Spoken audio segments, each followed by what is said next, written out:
Good morning and welcome to the Björn Borg Q3 report presentation at Erik Penser Bank.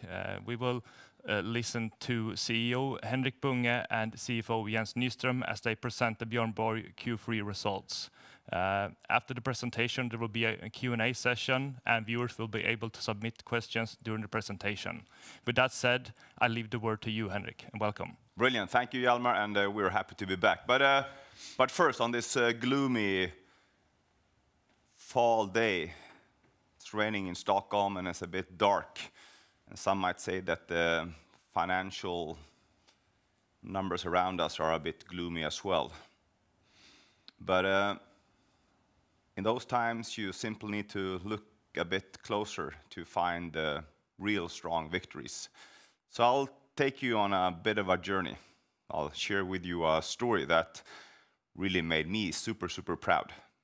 And perhaps it will inspire you a bit as well. Let's see. We have great plans at Björn Borg, as you know. And one of those plans is to inspire you that you can be more by training more. Running or doing push-ups or burpees doesn't really matter. We even claim that if you want to be a better father, training is one of the key things to do that will enable that. We've decided to enrich our product portfolio in the future with a very small running collection, knowing that running is very easy, doesn't cost a lot of money, requires discipline, but all you really need to have to do is open up your door and then start running. So we'll do a small collection of that. And during the spring, as you know, we encourage everyone working for us and also those not working for us to train. A small group at Björn Borg created a running club, if you will. A few colleagues that turned out to be friends were running together. Some were quick, others were less quick, but they did it together. Early on, of course, they realized that, hey, why don't we have a goal? That's gonna give us more desire, more motivation. So they said, let's do a half marathon together. And off they went, and of course, they got closer and closer to the Stockholm half marathon in the spring, and everyone was ready. But just 2 days before the event, some things happens that you didn't really plan. One of the team members got sick. And of course, let's call her Bea. She felt immediately, of course, that I'll do it anyway. But half marathon is long, and of course, and she was really, really sick. I can't recall whether it was COVID or not, but she wasn't feeling really well. So she decided, rightfully so, to stay home. But of course, as you can imagine, after all those months of training, everyone else going away the Saturday to run the half marathon, and you being home in fever, of course, still dreaming of being there and thinking about nothing but being well again. Everyone else did the half marathon, and they all did it fantastically well, except Bea, who was home. But she didn't really let go of that dream. And of course, the easy way would to be, okay, I'll do it next year, or in the next running event. But she couldn't let go of that feeling, that desire to do a half marathon. So that dream became even stronger and stronger. And over the summer, a new plan was created. And that was simply to run the half marathon on her own. I'll do it anyway. I don't need an event. I don't need a number on my chest. I can just do it. And of course, the day came, and then she set out to do that half marathon run on her own.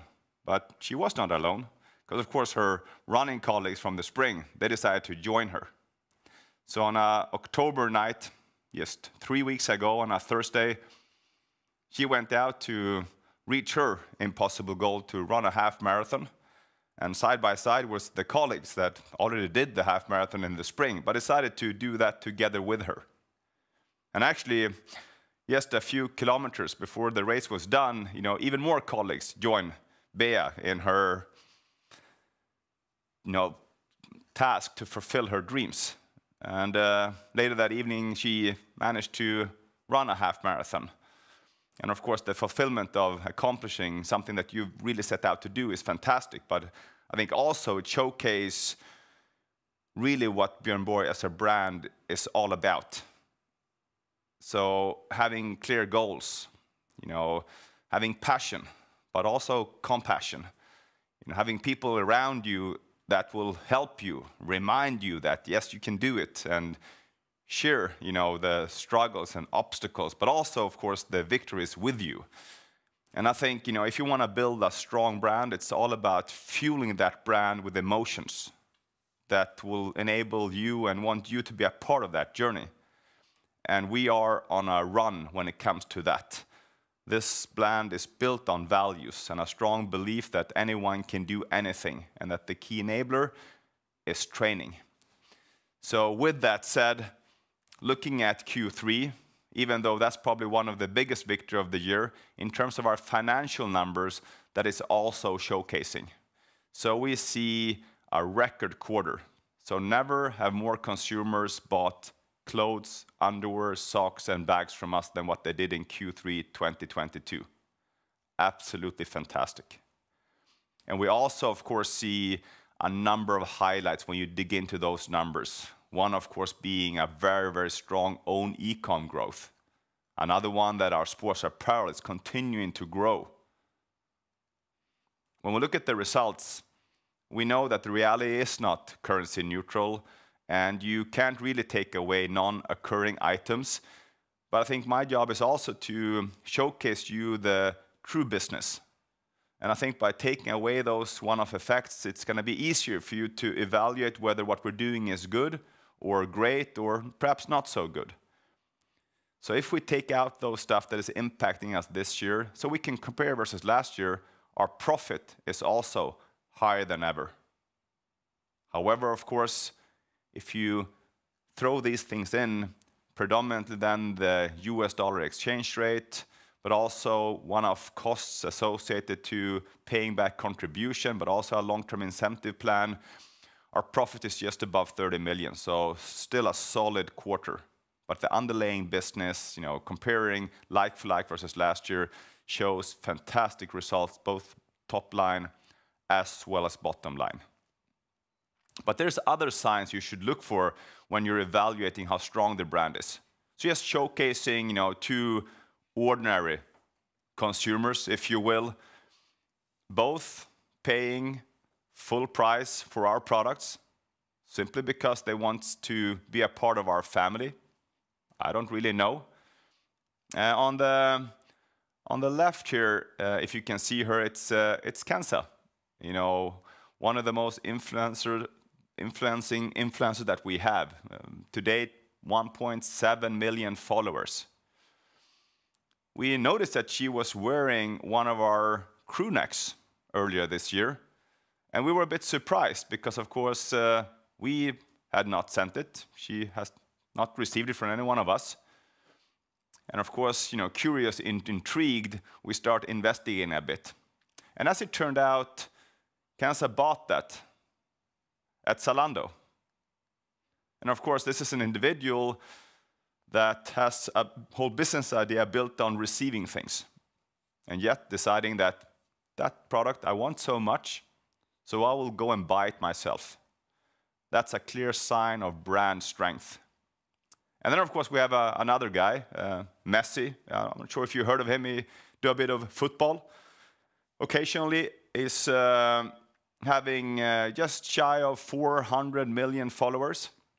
And we know that he's been a very true and loyal underwear consumer for a long, long time, buying full price at our own e-com. Lately, he's also picking up our sports apparel. So what he's wearing in this beautiful family picture is one of our t-shirts from our Borg collection. And you can see the logo also placed on the chest, which of course makes me super happy.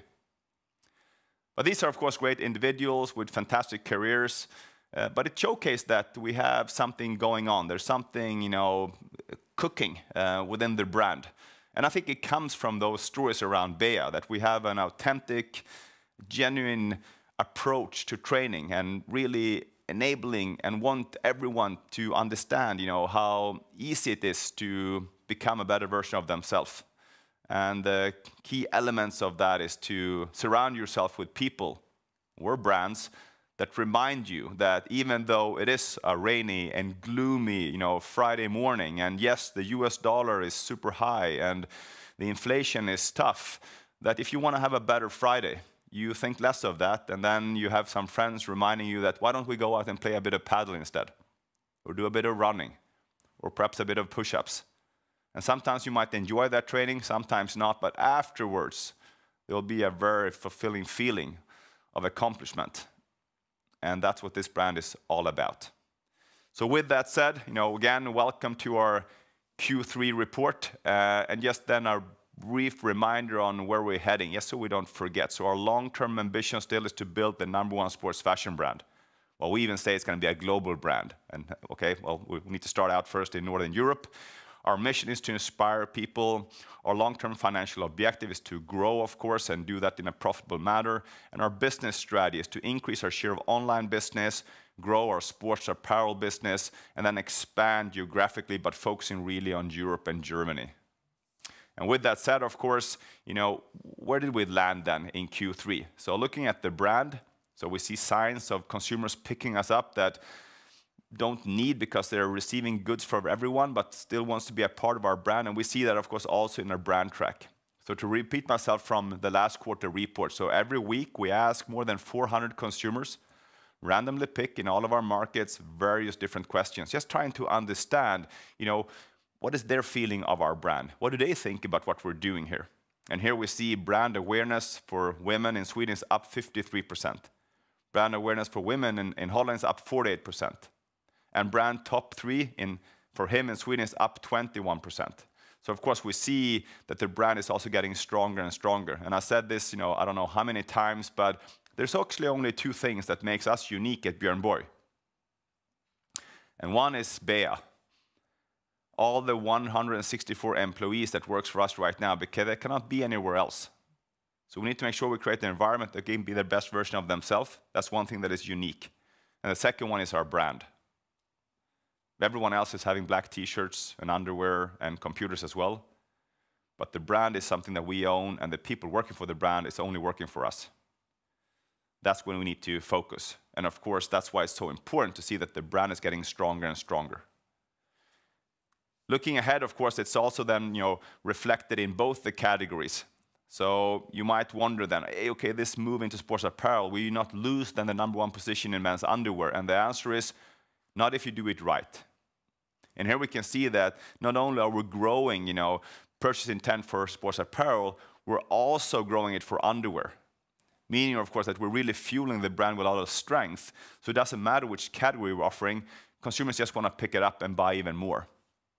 And we see that also, for example, bags is really growing on a fantastic growth rate. It's a sign that we managed to move the brand from only being known as an underwear brand into becoming known as something else, much more sports and sports fashion, which will allow us to sell much, much more product groups. And that, of course, in the future will drive revenue and growth.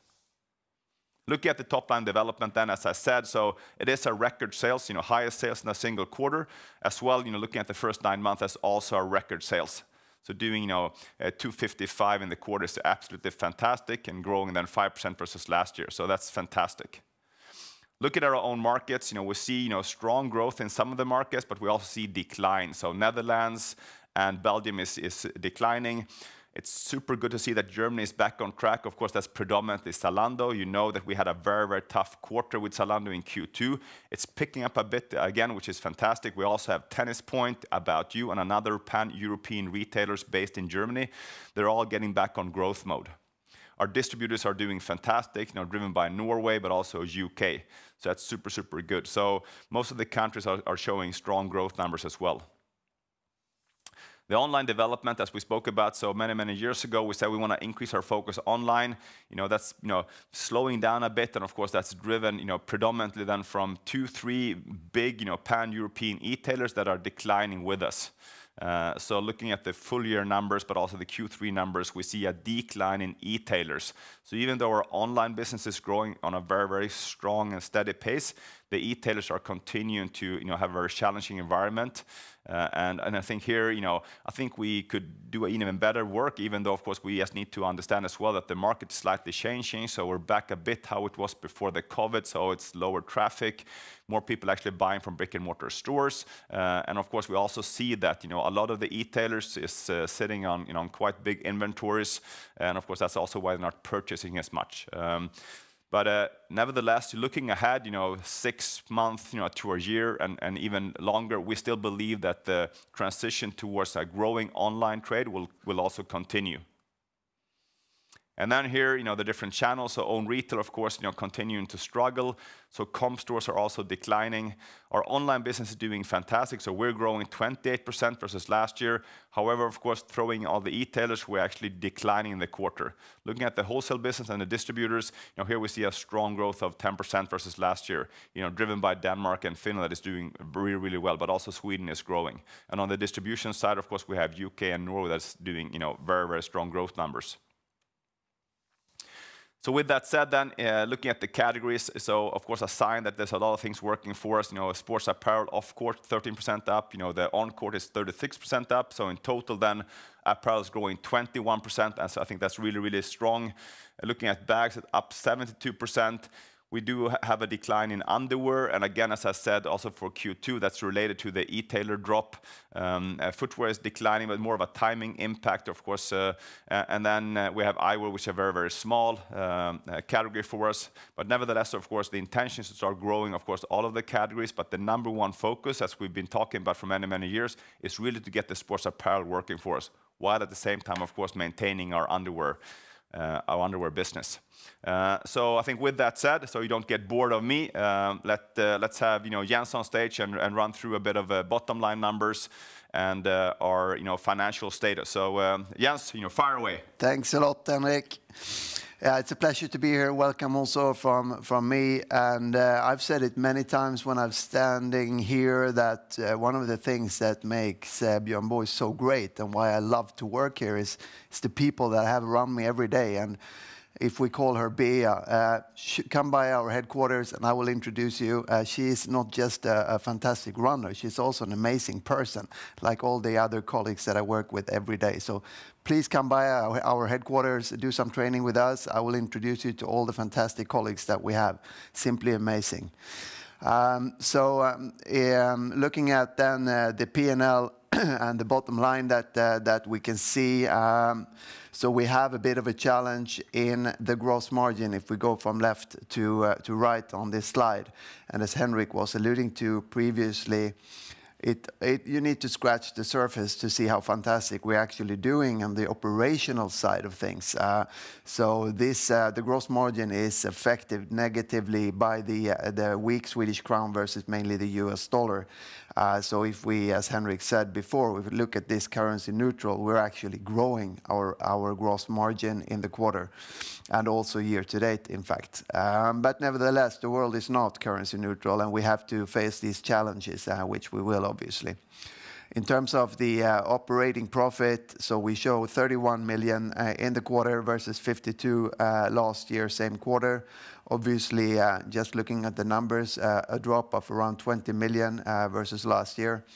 But again, if we were to exclude the currency effects as well as the one-off items Henrik just discussed earlier, well, then we're actually growing. We're growing not only in the quarter, we're growing year to date. And that's comparing to last year, which was a record year for us. Never, ever have we had higher numbers than what we had in Q3 last year. So, to me, you can decide what you want to look at, of course. But if I want to evaluate how's the business doing, are we on track? Is this a healthy company? Well, then I want to exclude, at least for the time being, and exclude the effects that is not recurring, so you can compare apples to apples. And then certainly we are doing well. We're doing fantastic, actually. Never better, if you will. So it depends on how you want to look at it. Of course, you need to take into the effects that we're facing and deal with them, and that we are. But that's a separate thing than evaluating the business that we're operating in, which is doing fantastically. So we're certainly on the right track here, and I'm certainly very proud to be working here. And obviously, the net income is following the trends of the operating profit. So a good profit, a good net income, however, not in line with last year's, obviously, for the same reasons I just explained. If we then just look at the trends of the operating profit margin versus previous quarters and previous years, yes, it's lower for the reasons I just said, of course, but still it's on a high level. I think we can say that we've established the company on a higher level overall, obviously needing to deal with the challenges that we're facing in the world around us. All right, so if we take a look at the balance sheet or selective items from the same, we can see that we still have a strong equity. It's a strong and healthy company. So the equity of assets, the solidity of the company is still well above 50%. And trending, as you can see from the slide, straight upwards. So a strong, solid company still. The net debt has increased versus the end of 2021, where we actually had a net cash position, but still I think it's a healthy, let's say a healthy level to be in. If you compare, in this slide you can see 2019 of 128, and if you go back even a couple of years before that, we were up at 150 million or so. So being almost half of that is on a good and healthy level than when we closed Q3 of 2022. One of the things, of course, affecting the balance sheet is the working capital that you can see on the right on this slide. And if we compare that on a rolling 12-month sales, well, we're at 20%. It's on a level where we feel comfortable and where we, let's say, want to be. We have declined and taken that down from 24 to 21, and now we're stable on 20%. A good, healthy level for a company like ours. And obviously, it's, you know, you need to dig deeper than just looking at a KPI, of course. And in our case, it's mainly about having the right inventory. Not so much how big it is or how small it is. That depends on how the business goes. Of course, you need to have the right stuff so you can sell it out on a timely manner. And then clearly the other items in here, we need to have the accounts receivable under control. It's a fragile environment, I would say, out there. Lots of people or companies are struggling, and so are our customers in some cases. And obviously, we need to have a good and tight dialogue with them so we can ensure that we get paid, basically. So that's we have a tight receivable management going on in the team. So with that, you know, the balance sheet, I would say, is super strong, good, healthy company, operational. We're doing well. In fact, you could say, if you're bold, that, you know, we've never done better. So I'm super proud about Bea. I'm super proud about the company and where we're heading. So with that, I would just leave for some key takeaways. Back to you, Henrik. Brilliant, thank you, Jens. And of course, I'm sure that Hjalmar is desperate to ask us a lot of questions as well. But as Jens said, so we're doing very, very good year to date, of course. Creating an environment where you believe everything is possible is not the same as not seeing the reality for what the reality is. So of course, the fact is that we're dropping profit versus last year. That's the fact. And of course, we need to handle that. We need to be better at mitigating the currency swings, and we have a lot of initiatives in place to do that. And also, of course, looking ahead, it's clear that no one knows what 2023 will bring, but that will be a tough year. I think that's going to be pretty clear. So of course, I think we just need to be ready as a team, to handle whatever is going to be thrown at us, and it's not going to be any easier. I think it's beyond any doubt that, of course, everything that is happening to all of our end consumers is going to impact the way we're purchasing and the way we're buying stuff. For sure, starting already now, but definitely going to have a massive impact in 2023. And then, of course, we are a small brand. We believe that we can still continue to grow, but it's going to be a very, very challenging environment. I think that's crystal clear. Looking back, and of course, some of the key takeaways that we just want to share with you. So I think first, we are gaining a lot of brand strength. So both in terms of preference, but also in terms of awareness. And yes, showcasing a few examples from real life with like Kenza and Messi, but also others. So there's a lot of consumers picking up our stuff at full price, simply because they like the stuff that we're doing and they like the brand that we have created. I think that's fantastic and something that makes me really, really proud, of course. We have super, super strong growth in own online. And also, of course, if we look currency neutral, we then can see that the price increases, the way we're working with our products versus last year is actually better. So the margins are improving.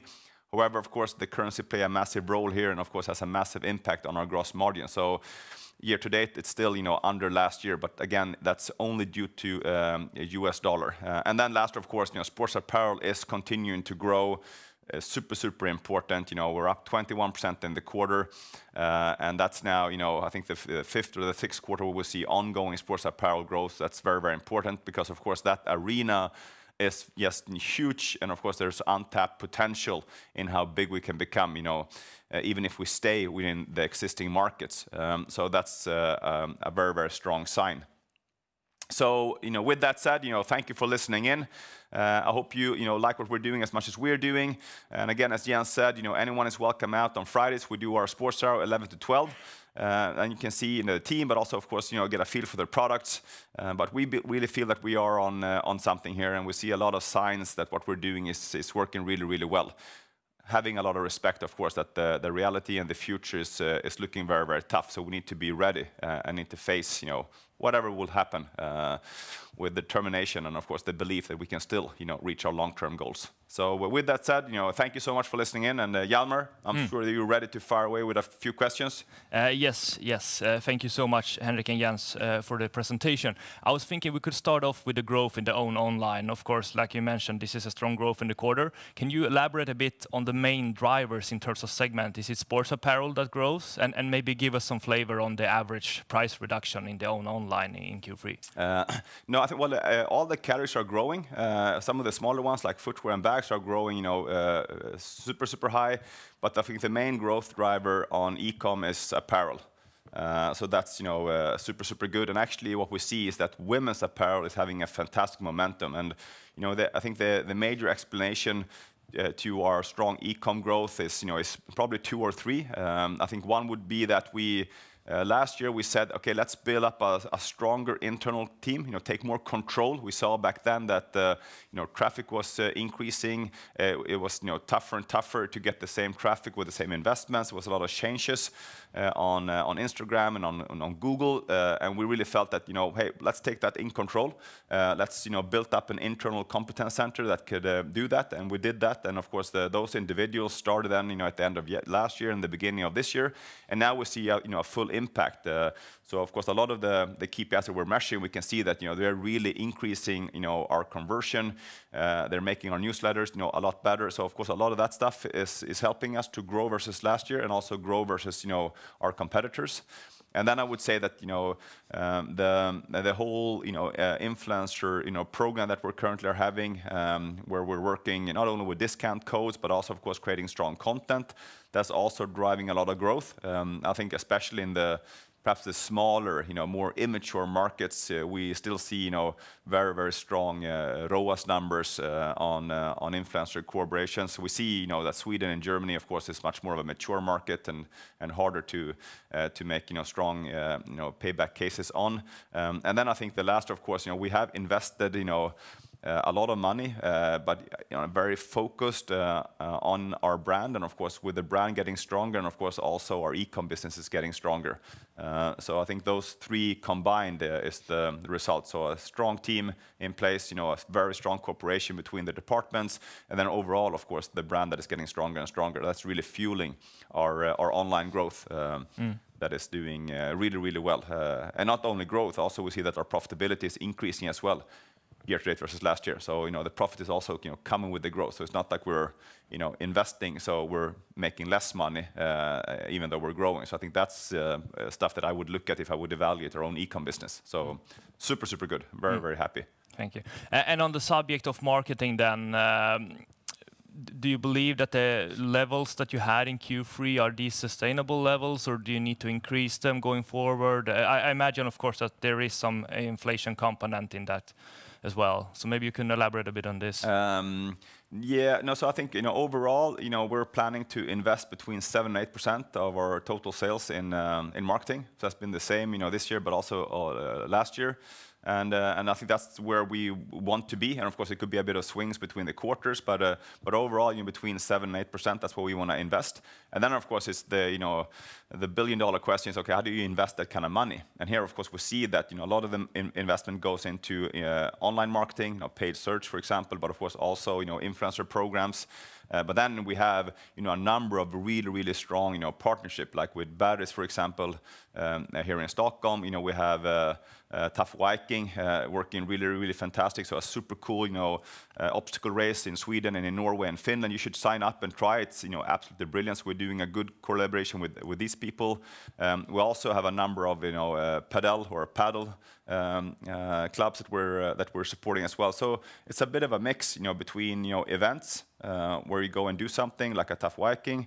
And there's also, into partnerships, so really doing stuff together with people that believe in what we're believing in. So Barry's could be one, for example. And then, of course, continuing, of course, investing heavily in online. And, of course, the split between, paid search and then, various degrees of influencer, correlations. Of course, together also with Pinterest and TikTok and, of course, all the other channels that we know is working really, really well for us. So the quick question is 7 to 8%. That's what we want to reinvest. But the way you change that or invest that is going to probably change depending on what happens around us. Thank you. And I was thinking on the subject of e-tailers. You mentioned the development in Germany, of course, but then e-tailers in general are having maybe a tougher environment right now. Is it tough across the board on all e-tailers, or do you see individual differences between the ones that you're currently active at? No, but I think overall they are showing slower growth numbers, and a few are not growing at all than what they're used to. So we see a change in consumer behavior.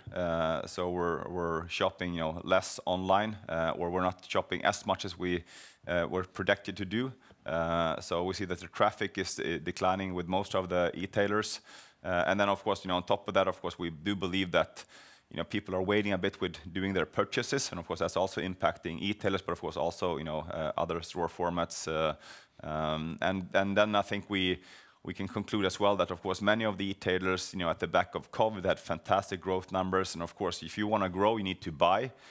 So we see that there's quite a few of the pan-European e-tailers that are sitting on a lot of stock, a lot of inventories. And of course that's impacting when they're buying from us, because of course they need to sell out what they already have. I'm confident that e-tailers will continue to grow. It might be a consolidation. Things might happen, of course, but it's clear that the shift that started 10 years ago, that really sort of boomed during COVID, it will continue. So we believe that all of the underlying growth in underwear, sports, and fashion will come from online shopping also in the future. But the growth rate is probably going to be slower from time to time. That's the long-term trend we still believe in. Thank you. And like you mentioned, of course, a lot of peer companies in the field, they are currently sitting on high levels of inventory. And now if we look forward, we recently had Singles Day, there is Black Friday coming up, a lot of these campaigns. How are you going to navigate this environment? Will you defend your gross margin, or how are you looking at the upcoming quarters in terms of pricing strategy? I think one of the key benefits, of course, of having a brand that is getting stronger is, of course, that you can reduce the discounts. Because ultimately, of course, the value of your brand is the difference between what you pay for the product and what you can sell it for. During 2022, we had a clear idea of reducing our discount. And that, of course, we also see then in the e-com profitability numbers, for example. So we have higher margins in e-com this year than last year. And that will also reflect our Black Friday approach. So of course, we will be at Black Friday, but we are there a shorter period of time this year than last year. We will have less discount versus last year. There will be less products having discounts versus last year. So we believe that if you invest all this money into marketing and that is also working, then it's going to be diluting the brand a bit if you then clear everything out and discount. So you need to have that balance. But of course, there will be discounts on Black Friday. We will be there as well. It's it's a very, very strong and commercial activity that simply, of course, is a part of our day-to-day business. But reducing discounts and working more with full price is the strategy that we have been working on for about a year and a half and will continue to work on also for the future. Thank you. And then I was thinking maybe we could just touch briefly on the currency effects. like, of course, recently there's been a more favorable development in the US dollar. Could you just remind us again the dynamic between your currency exposure? Yeah, you said that, and I said, yeah, well, favorable. Okay, yeah, okay. We know there was 11.31 or 11.50 perhaps, and now it's 10.60 or 10.61 perhaps. But last year, a year ago, when I was standing here, it was I think 8.68. So of course it's going down, and of course there's a lot of signs.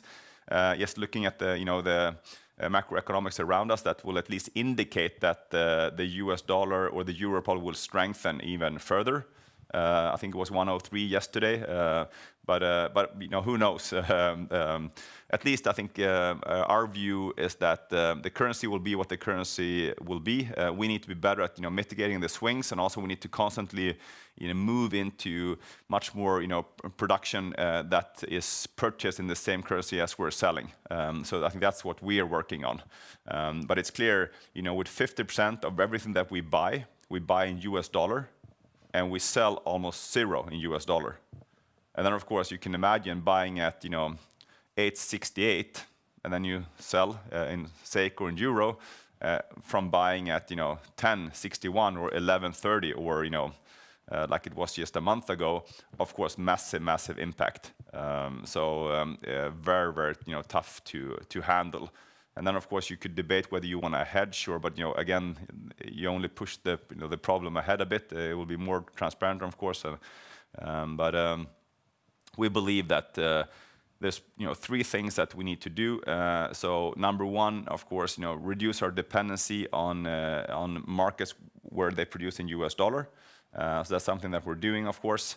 The second one is to make sure, of course, that we work with the tools that we have in place, so strengthen the brand, work with price increases, making sure that we can mitigate cost increases or currency swings. And of course, the last one as well, and I spoke about that now almost a year, is of course to increase our revenues in US dollars. That's also a way, and we just did the first test buys with Amazon US, so that went really well. So now we are rolling out Amazon US. Finally, it took a fair bit of time to set it up in the right way, but now that has been geared up. So looking at 2023, we'll then start reporting Amazon US revenues as well. So let's see what that will take us. It's not my prime focus, but that's of course something that could be absolutely fantastic if we do it right. Very helpful. Thank you so much, Henrik and Jens, for coming here today. Thank you, Hjalmar. Thank you for listening, guys. And don't forget to go training today. It's Friday. So with that said, have a fantastic Friday. Thank you.